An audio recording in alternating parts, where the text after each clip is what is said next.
স্বামী ঐতিহাসিক জেৰেঙা পথাৰ বিশাল জনসভাত অংশ ল'লে নৰেন্দ্ৰ মোদীয়ে ভূমি পট্টা বিতৰণ কাৰ্যসূচী মুকলি কৰিলে প্ৰধানমন্ত্ৰী নৰেন্দ্ৰ মোদীয়ে পুৰাতত্ব বিভাগৰ অধীন হ'ল জেৰেঙা পথাৰ তিনিচুকীয়াৰ ব্ৰজেন মৰাণক প্ৰথমটো ভূমি পট্টা প্ৰদান কৰা হৈছে অসমীয়াতে ৰাজ্যবাসী সম্বোধন প্ৰধানমন্ত্ৰীগৰাকীৰ ভাষণৰ আৰম্ভণিতে অসমীয়াত অসমবাসীলৈ ভোগালী বিহু শুভেচ্ছা জনালে নৰেন্দ্ৰ মোদীয়ে ভাৰতৰত্ন ভূপেন হাজৰিকাকো স্মৰণ কৰিলে প্ৰধানমন্ত্ৰীগৰাকীয়ে ভূপেন হাজৰিকা অ মোৰ ধৰিত্ৰীয়া গীতৰ কলিও আওৰালে প্ৰধানমন্ত্ৰীয়ে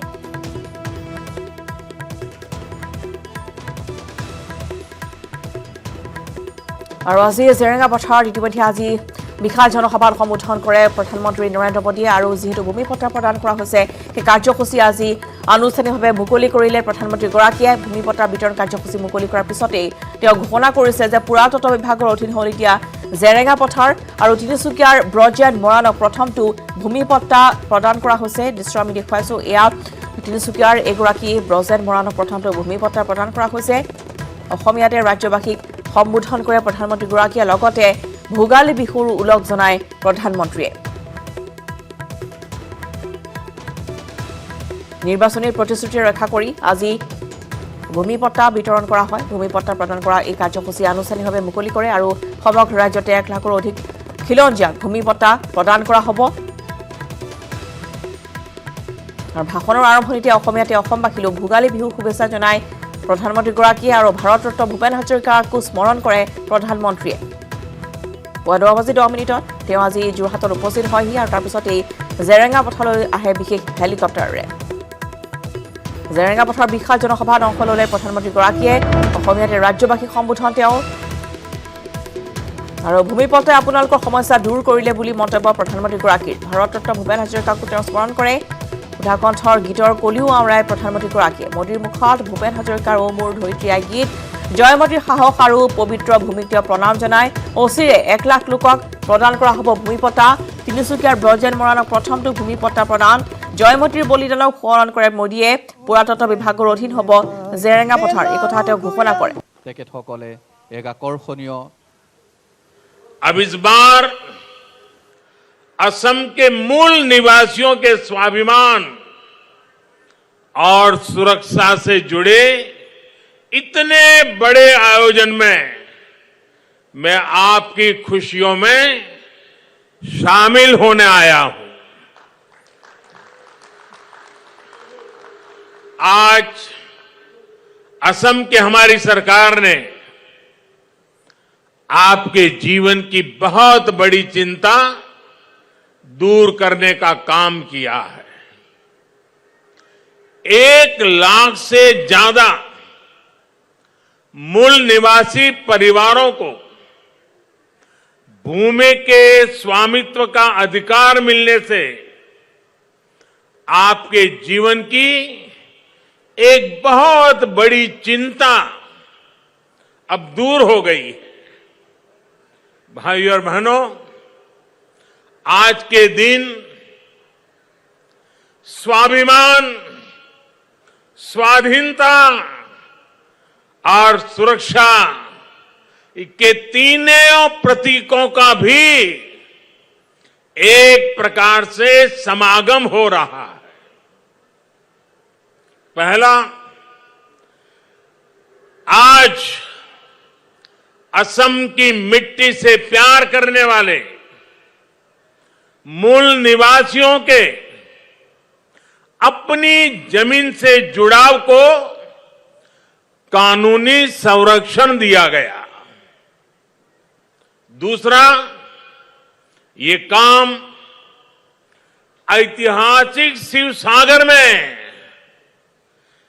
जैरेंगा पठार की धरती पर हो रहा है ये भूमि असम के भविष्य के लिए सर्वोच्च त्याग करने वाली महासती जयमती की बलिदान भूमि है मैं उनके अदम्य साहस को और इस भूमि को आदरपूर्वक नमन करता हूं शिव सागर के इसी महत्व को देखते हुए इसे देश की 5 सबसे आइकॉनिक आर्कियोलॉजिकल साइट्स में शामिल करने के लिए सरकार जरूरी कदम उठा रही है। धरती हमारे लिए माता का रूप है। असम की महान संतान भारत रत्न भूपेन हजारिका ने कहा था, ओ मोर धरित्री आई, ओ मोर धरित्री आई, चोरो नोटे डीबा थाई, खोतियो कोर निस्तार नाई, माटी बीने ओहो हाई। यानी हे धरती माता, मुझे अपने चरणों में जगह दीजिए। आपके बिना खेती करने वाला क्या करेगा? मिट्टी के बिना वो असहाय होगा। साथियों, ये दुखद है कि आजादी के इतने वर्षों बाद भी असम में लाखों ऐसे परिवार रहे जिन्हें किसी न किसी वजह से अपनी जमीन पर कानूनी अधिकार नहीं मिल पाया। इस वजह से विशेष तौर पर आदिवासी क्षेत्रों की एक बहुत बड़ी आबादी भूमिहीन रह गई। उनकी आजीविका पर लगातार संकट बना रहा। असम में जब हमारी सरकार बनी तो उस समय भी यहां करीब करीब 6 लाख मूल निवासी परिवार ऐसे थे जिनके पास जमीन के कानूनी कागज नहीं थे। पहले की सरकारों में आपकी ये चिंता उनकी प्राथमिकता में ही नहीं थी, लेकिन सर्बानंद सोनोवाल जी, उनके नेतृत्व में यहां की सरकार ने आपकी इस चिंता को दूर करने के लिए गंभीरता के साथ काम किया। मोई अखोम बाखिग इंग्राजी नबबरखा अरु बुघाली बिहोर अंतरिक्ष शुभेच्छा जोने से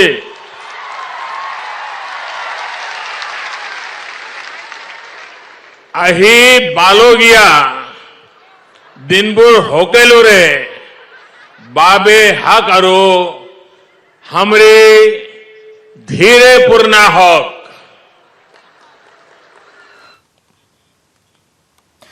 আৰু কোভিড-19 মহামাৰীয়ে বৃদ্ধি কৰিলে পৰস্পৰ নিৰ্ভৰশীলতা। কৰোনাৰ বিৰুদ্ধে একত্ৰিত হৈ যুঁজ দিলে সমগ্ৰ দেশে ভেকচিন প্ৰদানৰ ঘোষণাৰ পিছত পুনৰ প্ৰয়োজন হ'ব সকলোৰে সঁহাৰিৰ। একত্ৰিত শক্তিৰে দেশৰ পৰা আমি নিৰ্মূল কৰিব লাগিব কৰোনা মহামাৰী। এই ক্ষেত্ৰত প্ৰতিটো খোজতে আপোনালোকৰ সহযোগী হ'ব নেটৱৰ্ক 18। সেই উদ্দেশ্যৰে নেটৱৰ্ক 18 আৰম্ভ কৰিছে campaign Sanjeevani a shot of life. সকলো সুৰক্ষিত নহ'লে কোনো সুৰক্ষিত হ'ব নোৱাৰে। এই বিশ্বাসেৰে প্ৰতিগৰাকী ভাৰতীয়ৰ বাবে ভেকচিন সুনিশ্চিত কৰাই লক্ষ্য নেটৱৰ্ক 18।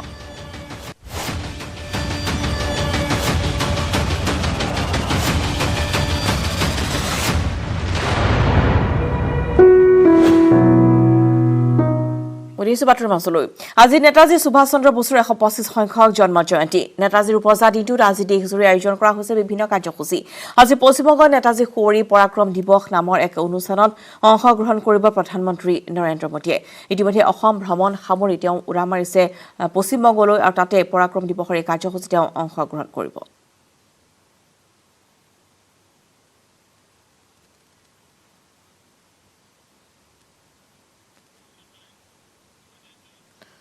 কৰিমগঞ্জতো নেতাজী সুভাষ চন্দ্ৰ বসুৰ 125 সংখ্যক জন্ম জয়ন্তী উদযাপন কৰা হ'ব নেতাজীৰ জন্ম জয়ন্তী উপলক্ষে কেইবাটাও ক্লাব সংগঠনৰ লগতে বিদ্যালয় শিক্ষাৰ্থীয়ে উলিয়াই এক বৰ্ণাঢ্য শোভাযাত্ৰা কৰিমগঞ্জতো একেই পৰিৱেশ দেখিবলৈ পোৱা গৈছে আৰু সকলোৱে নেতাজীক এনেদৰে স্মৰণ কৰিছে আৰু কি শিক্ষাৰ্থী কি বিদ্যাৰ্থী সকলোৱে কেইবাটাও ক্লাব মিলি আৰু কেইবাটাও সংগঠনৰ সহযোগত এনেদৰে এক বিশাল শোভাযাত্ৰা বাহিৰ কৰা হয় কৰিমগঞ্জৰ দৃশ্য এয়া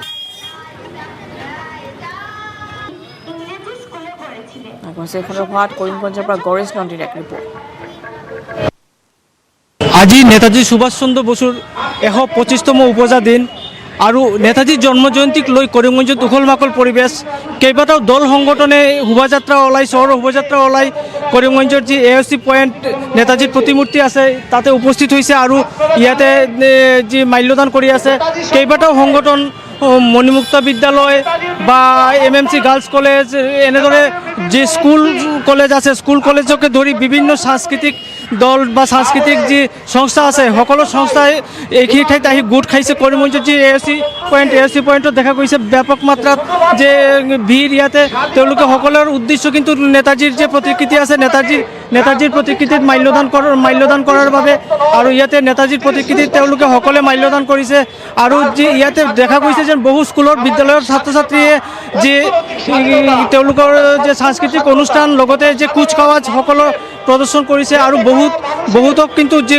কণ যে ছাত্ৰক কিন্তু নেতাজীৰ ৰূপ দিয়া হৈছে আমি দেখিবলৈ পাইছোঁ কেইবাটাও সংগঠন ইয়াতে আহি উপস্থিত হৈছে আৰু তেওঁলোকে সকলোৱে কিন্তু চহৰত এক বৰ্ণাঢ্য শোভাযাত্ৰাৰে আহি ইয়াতে উপস্থিত হৈছে দেখা গৈছে যেন ইয়াতে তেওঁলোকে বহুতে ভাষণ প্ৰদান কৰিছে কেইবাটাও সংগঠনে ভাষণ প্ৰদান কৰিছে আৰু যেন কৰিমগঞ্জৰ এইখন AOC পইণ্টত অতি সাড়ম্বৰে ইয়াতে পালন হৈ আছে নেতাজী যুৱ জন্ম জয়ন্তী ইয়াতে এটা সংগঠনৰ লোক আছে তেওঁৰ পৰা জানিবলৈ চেষ্টা কৰিম কেনেদৰে তেওঁলোকে উদযাপন কৰি আছে যেহেতু আজি নেতাজীৰ 125তম উপজা দিন কি ক'ব আপোনালোকে কেনেদৰে উদযাপন কৰি আছে আমালোকে আজি নেতাজীৰ 125 বছৰ পূৰ্ণ হৈছে সেইটো কাৰণে আমাৰ কৰিমগঞ্জৰ গোটেই নাগৰিক সমাজ মিলি এটা কমিটি গঠন কৰা হৈছিলে এবং এই কমিটিৰ আজি ফাৰ্ষ্ট প্ৰগ্ৰাম আজি নেতাজীৰ বাৰ্থডেত আমালোকে কৰিমগঞ্জ চহৰত এটা শোভাযাত্ৰা ওলাইছিলোঁ গোটেই চহৰ পৰিক্ৰমা কৰি এতিয়া আমালোক নেতাজী ষ্টেচুৰ সামনে উপস্থিত হৈছোঁ এতিয়া মাল্যদান হ'ব প্ৰগ্ৰাম চলি আছে বক্তাসকলে বক্তব্য ৰাখিব এবং আপুনি চাইছে যে গোটেই কৰিমগঞ্জ চহৰৰ যিবিলাক স্কুল আছে সব স্কুলৰ ষ্টুডেণ্টবিলাক আহিছে দীঘলী পুখুৰী পাৰত খোলো গুৱাহাটী ছাত্ৰ সন্থাৰ প্ৰতিবাদ কা আৰু EIA 2020 প্ৰত্যাহাৰৰ দাবীত এই প্ৰতিবাদী কাৰ্যসূচী অসম চুক্তিৰ 6 নং দফা ৰূপায়ণ আৰু অসমৰ বিদেশী নাগৰিকৰ জ্বলন্ত সমস্যা সমাধানৰ দাবী মুখত ক'লা কাপোৰ বান্ধি বিক্ষোভ কাৰ্যসূচী ছাত্ৰ সংগঠনটোৰ দীঘলী পুখুৰী পাৰত ইয়া প্ৰতিবাদী কাৰ্যসূচী খোলো গুৱাহাটী ছাত্ৰ সন্থাৰ প্ৰতিবাদ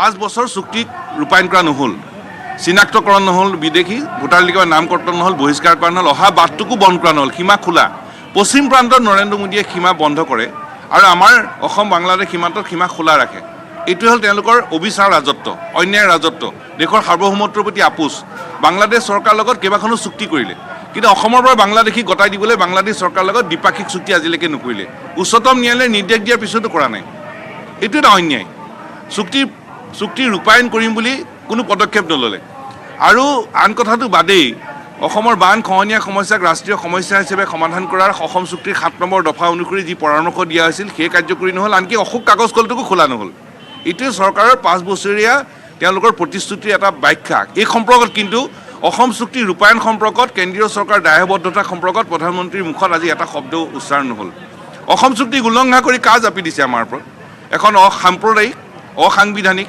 খিলঞ্জীয়া বিৰোধী অসম চুক্তি উলংঘা কৰি কা জাপি দিছে কা আমি নেমানো অসমৰ উত্তৰবাঞ্চলৰ ৰাইজে নামানে এই কথা স্পষ্টভাৱে জনাই দিয়া হৈছে আন্দোলন কৰি থকা হৈছে এই কা বাতিল সম্পৰ্কত তেওঁলোকৰ মুখত এটা শব্দ উচ্চাৰণ নহল এখন অসাংবিধানিক খিলঞ্জীয়া বিৰোধী এই আইন যে আমি নামানো এই সম্পৰ্কত একো ব্যাখ্যা দিয়া নহল খিলঞ্জীয়া ৰক্ষাৰ কথা কৈছে কিন্তু অথচ খিলঞ্জীয়াৰ স্বাৰ্থ ভংগ কৰা উলংঘা কৰা কা সম্পৰ্কত কিন্তু তেওঁলোকৰ কোনো কথা নাই কা বাতিল কৰাৰ সম্পৰ্কত কোনো কথা নাই আনটো বিষয় হ'ল যে EIA বাতিল কৰা সম্পৰ্কত কোনো তাৰ ব্যাখ্যা নাই পৰিৱেশ ধ্বংস কৰা গণতান্ত্ৰিক ব্যৱস্থা ধ্বংস কৰা সম্পৰ্কত কোনো ধৰণৰ ব্যাখ্যা নাই মুঠতে গোটেই প্ৰধানমন্ত্ৰীৰ ভাষণত অসমৰ খিলঞ্জীয়া মানুহৰ স্বাৰ্থ ৰক্ষাৰ বিষয়ত মূল বিষয়বিলাকত কোনো উত্তৰ নাই। মাটিৰ পট্টা দিয়াৰ কথা কৈছে। মাটিৰ পট্টাটো আমাৰ প্ৰাপ্য, কিন্তু আমাৰ যে বান খহনীয়াই যে আমাৰ যে ৰাইজক যে আক্ৰান্ত কৰিছে, সেই সমস্যাটো ৰাষ্ট্ৰীয় সমস্যা সমাধান হ'ব লাগে। ব্যাখ্যা নাই, বক্তব্য নাই। বান খহনীয়াই যে ৰাইজক যে এই মথাউৰিত যে বসবাস কৰিবলৈ বাধ্য কৰাইছে, সেইসকলৰ মাটিৰ পট্টা ক'ত? লাইকা দধিয়া ৰাইজৰ মাটিৰ পট্টা ক'ত? জনজাতীয় লোক আৰু জনগোষ্ঠীয় ৰাইজৰ মাটিৰ পট্টা ক'ত? খিলঞ্জীয়া মানুহৰ মাটিৰ অধিকাৰৰ ওপৰত সম্পৰ্কত কোনো বক্তব্য নাই। আৰু হৰিশংকৰ ব্ৰহ্ম কমিটি চৰকাৰে গঠন কৰিছিল, সেই প্ৰতিবেদন সম্পৰ্কত কোনো ধৰণৰ বক্তব্য নাই। চুক্তিৰ এই যে প্ৰতিবেদন, সাংবিধানিক ৰক্ষা কৱচৰ প্ৰতিবেদন সম্পৰ্কত স্পষ্টভাৱে কোৱা আছিল যে অসমৰ মাটিৰ অধিকাৰ কেৱল খিলঞ্জীয়া মানুহৰ হাতত থাকিব লাগিব, খিলঞ্জীয়া মানুহৰ মাজতে মাটিৰ কিনা বেকা হ'ব লাগিব। সেই সম্পৰ্কত কোনো বক্তব্য নাই। প্ৰধানমন্ত্ৰীগৰাকীয়ে মূল বিষয়বোৰৰ পৰা আঁতৰি গৈছে। মূল বিষয়বিলাকত কোনো উত্তৰ দিব পৰা নাই। আৰু এইটো কথা ঠিক যে সমস্যাৰ স্থায়ী সমাধান নোহোৱালৈকে আমি আন্দোলন অব্যাহত ৰাখিম। আমি আন্দোলনৰ কাৰণে আন্দোলন কৰা নাই, আমি সমস্যাটোৰ স্থায়ী সমাধানৰ কাৰণে আন্দোলন কৰিছোঁ। আৰু আমি যেতিয়ালৈকে ন্যায় নাপাম, যেতিয়ালৈকে স্থায়ী সমাধান নাপাম, তেতিয়ালৈকে নিৰৱচ্ছিন্ন শান্তিপূৰ্ণ অহিংস আন্দোলন আমি অব্যাহত ৰাখিম।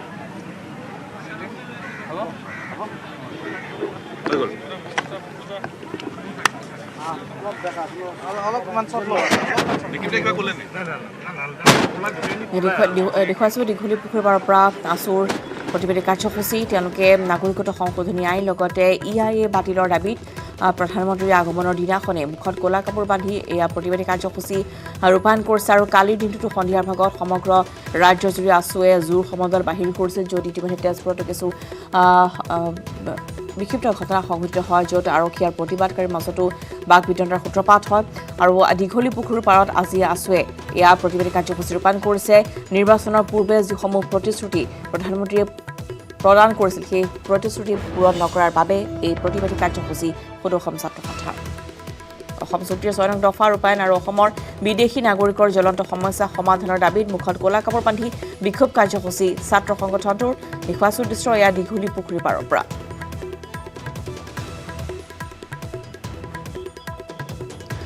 বলেন ভট্টাচাৰ্য আছে পূৰ্বতীয়াকৈ আমাৰ সৈতে। বলেন, আপোনাৰ কাষলৈ আহিছোঁ, প্ৰতিবাদী কাৰ্যসূচীৰ সন্দৰ্ভত অধিক জানিব বিচাৰিছোঁ।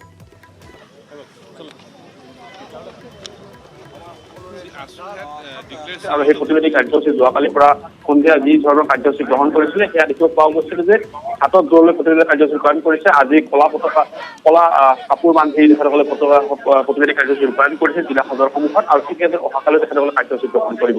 অৰ্থাৎ ক'ব পাৰি যে দেশৰ প্ৰধানমন্ত্ৰী তথা কেন্দ্ৰীয় গৃহমন্ত্ৰীগৰাকীৰ আগমনৰ সময়ছোৱাত বিশেষকৈ চাহ বাতিলৰ দাবীৰে তেখেতসকলে কাৰ্যসূচী অব্যাহত ৰাখিছে। একেদৰে EIA 2020 প্ৰত্যাহাৰৰ দাবী কৰিছে আৰু অব্যাহত ৰাখিছে। একেদৰে EIA 2020 প্ৰত্যাহাৰৰ দাবী কৰিছে আৰু অসম চুক্তিৰ 6 নং দফা কাৰ্যকৰীকৰণৰ কথা কাৰ্যসূচী ৰূপায়ণ কৰিছে। মূলতঃ এইসমূহ দাবী দেখিব পোৱা গৈছে দেশৰ প্ৰধানমন্ত্ৰীগৰাকীৰ আগমনৰ সময়ছোৱাত, কিন্তু কোনো এটা ভাষ্য প্ৰদান নহ'ল। আৰু সেই তাক লৈ ইতিমধ্যে প্ৰতিক্ৰিয়া প্ৰকাশ কৰিছে সদৌ অসম ছাত্ৰ সন্থাৰ তৰফৰ পৰা। ইতিমধ্যে অমৃত ভট্টাচাৰ্য ডাঙৰ পৰা আমি ভাষ্য গ্ৰহণ কৰিলোঁ।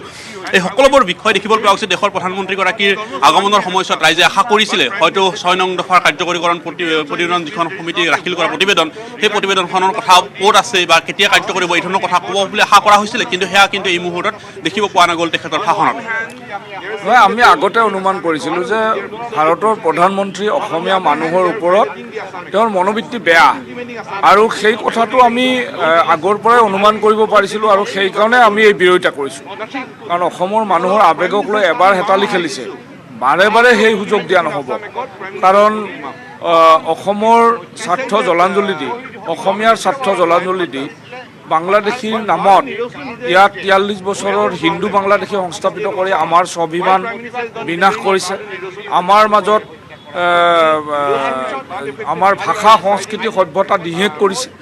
আমাৰ মাজত এইদৰে অপসংস্কৃতিৰ প্ৰচাৰ কৰিছে, হিন্দু মুছলমানৰ নামত ৰাজনীতি কৰিছে। গতিকে এইবোৰ সকলো বিনাশ হ'ব লাগিব। আৰু মোদী ডাঙৰীয়া অসমলৈ আহি অসমীয়া মানুহক তেওঁলোকে আৱেগত তেওঁলোকে আৰু পুনৰ যে সলনি কৰিব নোৱাৰে সেই কথা তেওঁ মন পাইছে, আৰু সেইকাৰণে একদম মিছা প্ৰতিশ্ৰুতি আৰু দিবৰ কাৰণে চেষ্টা নকৰিলে। কিন্তু এটা কথা ইয়াৰ আগত যিহেতু পূৰ্বৰ প্ৰতিশ্ৰুতি পালন কৰা নাই, সেইবাবে পুনৰ মিছা প্ৰতিশ্ৰুতি দিবলৈহে তেওঁ অসমলৈ আহিছে। তাৰ প্ৰতিবাদী কাৰ্যস্বৰূপে এয়া সদৌ অসম ছাত্ৰ সন্থাৰ মুখত ক'লা কাপোৰ বান্ধি প্ৰতিবাদ অৱস্থান সন্মুখত কাৰ্যসূচী দীঘলী পুখুৰীৰ পাৰৰ পৰা।